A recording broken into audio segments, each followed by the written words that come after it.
Hello guys, तो अस्सलाम वालेकुम। तो सब भाइयों का क्या हाल है? सब भाई ठीक हैं? तो भाई आज मैं आपके लिए आया हूँ ट्यूबवेल पे नहाने के लिए।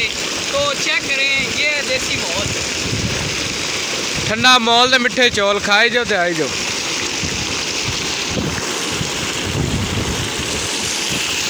सिल्की सिल्की माल,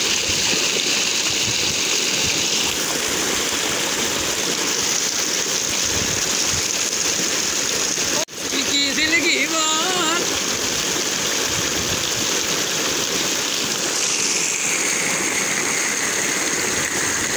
ये इसका तो प्रोग्राम तो बढ़ गया।